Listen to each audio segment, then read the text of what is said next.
After this video, I want you to ask your advisor 5 questions.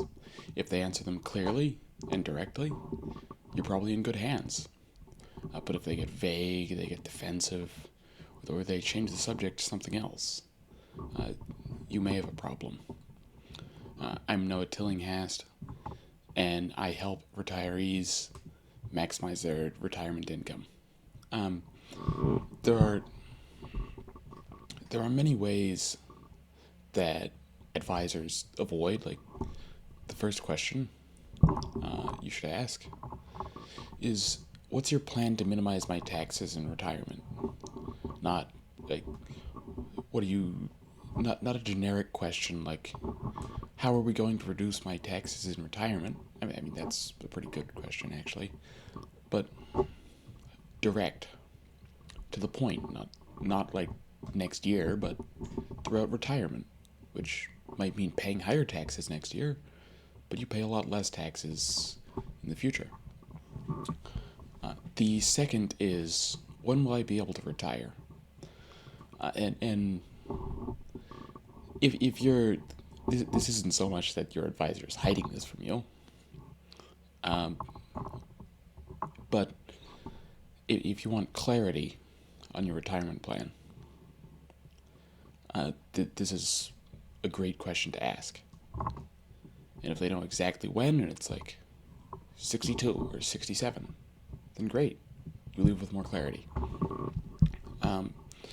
The third question is, what happens to my plan if the market drops 30% in the first year of my retirement? Now, this brings up sequence of returns risk, which I'll probably cover in the future, where in the first year, let's say the market drops 30%.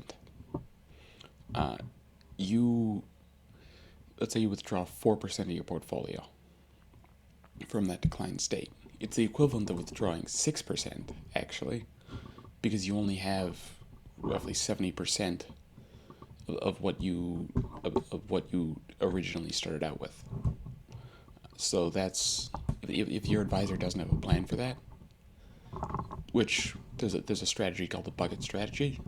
If they're not implementing a strategy like that, that's really sketchy.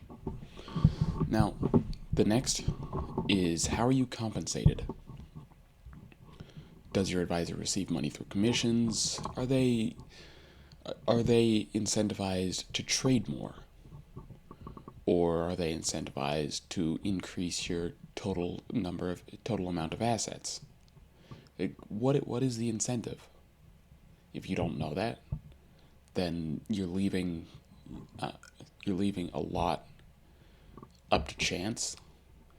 If, for instance, they're incentivized to trade more by earning commissions every time they execute a trade for you, that could cause them to employ a strategy called churning, where you execute trades, just a bunch of trades to generate commissions.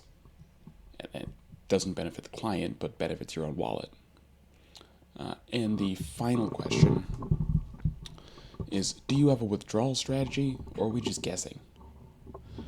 A withdrawal strategy can be one of the biggest ways that an advisor can actually prove their value, because coordinating with your tax plan, you can reduce taxes dramatically through various methods. It gets somewhat complex. I won't cover it here. But if your advisor is just following a rule of thumb or something like that, that they're leaving money on the table for you. So there's your 5 questions. Question 1, what is your tax minimization plan throughout retirement, not just next year? 2, when can I actually retire? Just giving you clarity. 3, what happens if the market crashes 30%? And 4, how are you compensated? And 5, what is the withdrawal sequence that we're going to be using? And are we just using a rule of thumb, or how are we doing that? In fact, that's a very good question to ask in general. Just are we using rules of thumb, or is it actually personalized to me? At Callidus Capital, this is exactly how we work with our clients, making personalized plans. If your advisor has issues answering these questions, then it could be worth a phone call. My contact information is in the description. If you found it valuable, please like and subscribe. Thanks for watching.